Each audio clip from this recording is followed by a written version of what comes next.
സസ്പെൻസിനൊടുവിൽ വയനാട്ടിൽ ബി.ജെ.പി. സംസ്ഥാന അധ്യക്ഷൻ കെ. സുരേന്ദ്രൻ മത്സരത്തിനിറങ്ങുമ്പോൾ സുൽത്താൻ ബത്തേരി തെരഞ്ഞെടുപ്പ് കോഴ വിവാദം വീണ്ടും ചർച്ചയാക്കി എൽ.ഡി.എഫും യു.ഡി.എഫും രംഗത്ത്. രാഹുൽ ഗാന്ധിയുടെയും അനി രാജയുടെയും സാന്നിധ്യം കൊണ്ട് ദേശീയ പോരാട്ടമായി മാറിയ മണ്ഡലത്തിൽ എൻ.ഡി.എ മുന്നണിക്ക് കോഴ വിവാദത്തെ മറികടക്കാൻ കഠിനമായി പരിശ്രമിക്കേണ്ടി വരും. കെ. സുരേന്ദ്രൻ ഇന്ന് വയനാട്ടിലെത്തും.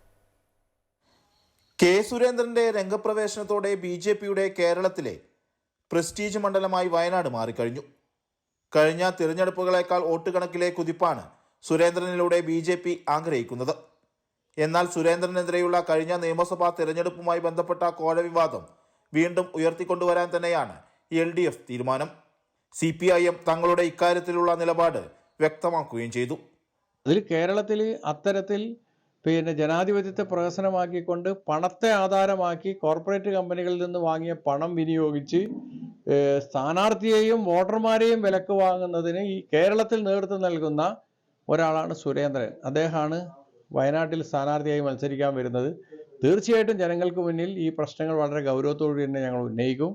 ജനങ്ങൾ ഇത് ഗൗരവത്തിൽ വിലയിരുത്തും എന്ന് തന്നെയാണ് ഞങ്ങൾ കണക്കാക്കുന്നത്. ബത്തേരി തിരഞ്ഞെടുപ്പ് കോഴ വിവാദത്തിൽ സുരേന്ദ്രനെതിരെ അന്വേഷണ സംഘത്തിന് തെളിവുകൾ നൽകിയ ഗോത്രമഹാസഭാ നേതാവ് പ്രസീത അഴീക്കോടും വയനാട് മണ്ഡലത്തിൽ സ്വതന്ത്ര സ്ഥാനാർത്ഥിയായി മത്സരിക്കുന്നുണ്ട്.